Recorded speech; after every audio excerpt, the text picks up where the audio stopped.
दोस्तों आज की कहानी है हर बार फर्ज की बेदी पर बड़ी बहू ही क्यों बलिदान करेगी।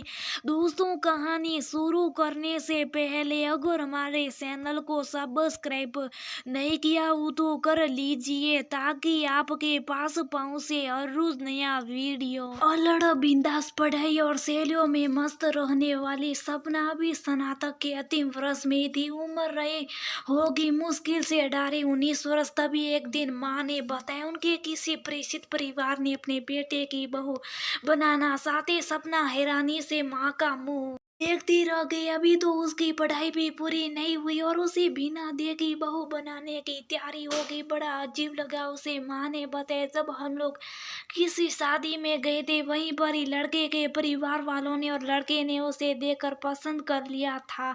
बाकी औपचारिकता बाद में पूरी कर ली जाएगी। आज से 50 साल पहले इसी तरह ही शादियां होती थी। खैर देखने दिखाने की रस्म पूरी और रिश्ता तय हो गया। जल्दी शादी भी हो गई। सपना इस घर में बड़ी बहू बनकर आई। परिवार में 3 बेटे 2 बेटियां और सास ससुर थे। सपना के पियर के परिवार में 2 भाई 2 बहनें थे और वह सबसे छोटी थी, इसलिए एकदम बेपरिक मनमर्जी की मालिक। घर के कार्यों से जिम्मेदारियों से एकदम मुक्त थी। शादी के वक्त सभी उससे कह रहे थे सपना उस घर की सबसे बड़ी बहन के जा रही है, बहुत भाग्यशाली हो। वहां तो तुम्हें इतना मान आदर प्यार मिलेगा और बड़ी होने के नाते तुम्हारा रोब भी रहेगा। अपनी देवरानियों पर भी रोब झाड़ो की वह मजे हो गए। तुम्हारी तो घर की बड़ी बहू बनकर सुनकर वह भी बहुत खुश हो रही थी और मन में आनंद की तरंगें उठ रही थी।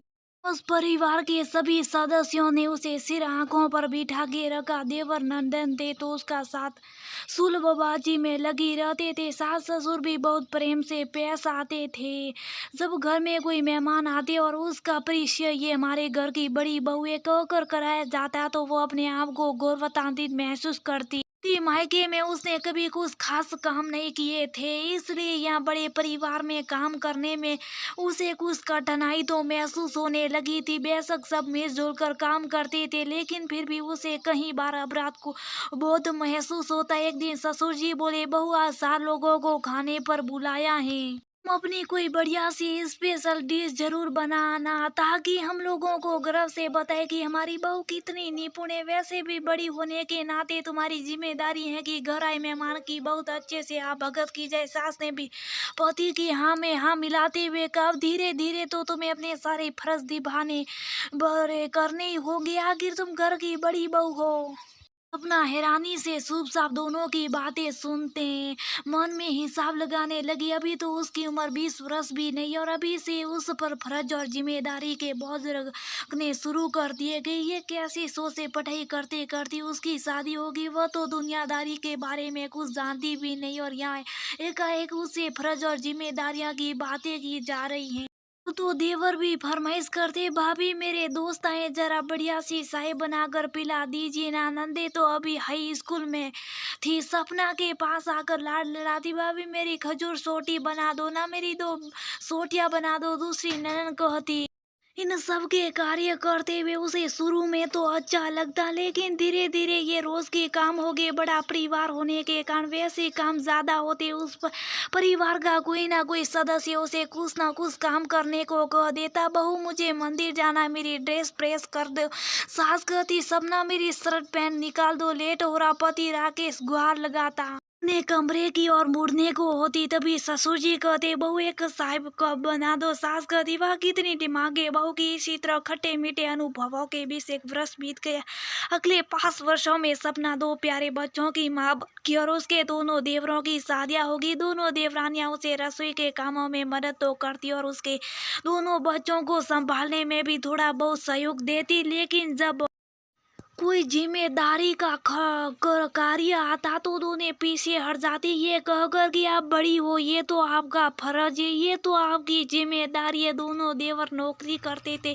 कुछ सालों बाद उन दोनों का एक एक करके तबादला हो गया और वे दोनों दूसरे शहर चले गए। दोनों ननन भी अब ब्याह के लायक हो गई थी। अब उन दोनों के लिए लड़के देखना, शादी की तैयारी करना, ये सारी जिम्मेदारी भी सपना के ऊपर डाल दी गई। तुम बड़ी बहू हो, ये तुम्हारा फर्ज है। ये कह कर अगर वह इस बारे में पति से कुछ कहती, क्योंकि छोटी पर जिम्मेदारी नहीं डाली जाती, सब उसी पर क्यों डाली जाती है, तो वह कहता ये तो जमाने की रीत है, हमेशा से का जिम्मेदारियां बड़ों पर ही डाली जाती है, चाहे वह बड़ा बेटा हो या बड़ी बहू हो। वह हैरान हो आती, ये कैसे रिवाज, ये सभी को सब काम मिलजुल कर करना चाहिए, अकेले बड़े पर सारा बोझ क्यों डाल जाता है। दूसरे शहर में रहने वाले मामा ससुर का निधन हो गया तो दोनों देवर देवरानों को वहां जाने के लिए कहा गया, लेकिन कोई भी तैयार नहीं हुआ।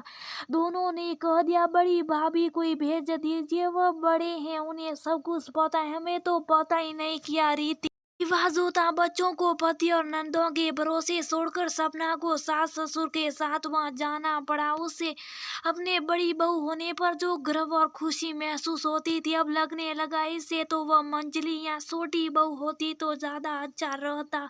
कम से कम सारी जिम्मेदारियों का बात उस पर तो न आता। नंदों के लिए लड़कों की तलाश जारी थी।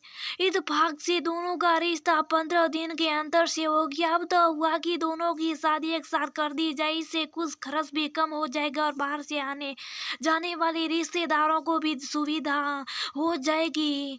दा बार दही आना पड़ेगा। दोनों बेटियों के लिए दही जुटाना बहुत बड़ा खर्च वाला काम था। दोनों छोटे बेटे बहू को सास ससुर ने खबर भेजी कि बहनों की शादी के लिए वे अपना यथासंभव सहयोग दे। दोनों ही ने टाल मटोल करते हुए अपनी सारी और बढ़ते खर्च का हवाला देते हुए कहा कि वे पूरी कोशिश करेंगे। सास ससुर समझ गए कि उनकी तरफ से कोई बहुत अच्छा सहयोग मिलने वाला नहीं। एक दिन सास सपना से बोली, बहू तुम्हारे हिस्से में जो खानदानी रानी हार आया वो कम से कम 15 तोला का। इस समय हमारे पास बहुत बड़ा खर्च है, मैं सोच रही हूँ उसी हार को तुड़वा कर दोनों बेटियों को एक सेट बनवा कर दे दिया जाए, तुम्हारा क्या ख्याल है। सास की बात सुनकर सपना के पार तले से जमीन निकल गई। उसके हिस्से में आए खानदानी हार को भी अब फर्ज की आड़ में उसे वापस लेने की योजना बनाई जा रही। कितना बड़ा अन्याय है और ये माँ जी को नहीं समझता। ऐसी खानदानी हार दोनों देवरानियों के पास भी तो उनसे क्यों नहीं मांगे जा रहे हैं। सपना को बहुत बुरा लगा। शादी की तैयारियों में जो उत्साह था एक ठंडा पड़ने लगा। आखिर अपने पति से अपने मन की बात भी कह दी और स्पष्ट रूप से कह दिया वो अपना हार नहीं देगी। पति राकेश भी इतने वर्षों से सपना के कर्तव्य परायणता त्याग संप्रत सेवा भाव को देख रहा था। उसे भी पत्नी की बात सही लगी। उसके पक्ष में खड़ा होकर उसने मां से कह दिया कि वह सपना से उस हार की मांग ना करे। उस पर सपना कहा कि सास नाराज होते हुए बोली, मैं भी अपने ससुराल में बड़ी बहू थी और मैंने भी अपने दहेज का सामान तक ननद को शुभ साफ दे दिया था, कोई प्रतिक्रिया नहीं की थी। ये तो रीति चली आ रही है और हमें मिलजुल कर रहते हुए ये सहयोग देना भी सही है। इसमें बुराई की, आखिर परिवार की बेटियों को ही तो दे रहे हैं। की बात अलग होती है माँ। ये खानदानी आभूषण जो आपने सभी बहुओं को एक जैसे दिए वो केवल सपना ही क्यों देगी।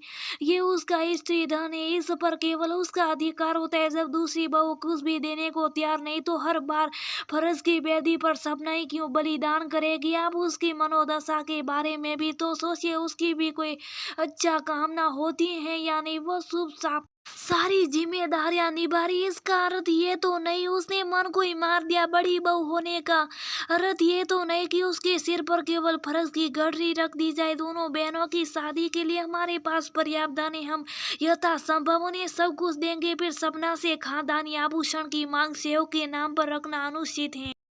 दोनों नंदों की शादी की सारी जिम्मेदारी भी सपना खुशी खुशी उठा रही। कार्ड छपाने से लेकर मेहमानों के ठहरने की व्यवस्था, खरीदी, रीति रिवाजों के अनुसार ले देन, दहेज का सामान जुटाना, हर काम जिम्मेदारी से कर रही है। आप इस और भी तो ध्यान दो कि दोनों छोटी बहुएं क्या सहयोग दे रही। वे मेहमानों की तरह आकर चली जाएगी, उन्हें तो आप कुछ नहीं कहेंगे, लेकिन सारी उम्मीदें केवल सपना से क्यों लगा रही है। क्या ये सपना के प्रति अन्याय नहीं बेटे की बातें सुनकर पहली बार सास को महसूस हुआ कि वह पुरानी परंपरा रीति रिवाजों को ध्यान में रखते हुए उसी सोच के अनुसार चल रही थी। केवल बड़ी बहू से सारी फर्ज जिम्मेदारियों को निभाने की उम्मीद लगाए बैठी थी, जो कि उसके प्रति नई साबित थी। अपनी गलती का एहसास हुआ तो कुछ पछतावा भी हुआ। अनजाने में इतनी सुंदर समझदार बहू के साथ अन्याय कर बैठी। माहौल को हल्का और सेंस बनाने के उद्देश्य से वो बोली, अच्छा चलो आज दोनों बेटियां मिलकर चाय और नाश्ता बनाएंगी, फिर हम सब मिलकर पैकिंग का काम शुरू करेंगे। सभी के चेहरे पर मुस्कान आ गई थी। अक्सर हम देखते हैं अधिकांश घरों में घर की बड़ी बहू से फर्ज और जिम्मेदारियों की उम्मीद अधिक लगाई जाती है, जो कि आज के वातावरण के हिसाब से गलत है। आज हर एक एक अपनी अपनी व्यक्तिगत जिम्मेदारियों में व्यवस्थित है, तो किसी एक से उम्मीद लगाना अनुचित है। सब मिल बांट कर काम करे और सब अपने अपने फर्ज निभाए तो इस जीवन सहजता से जिया जा सकता है।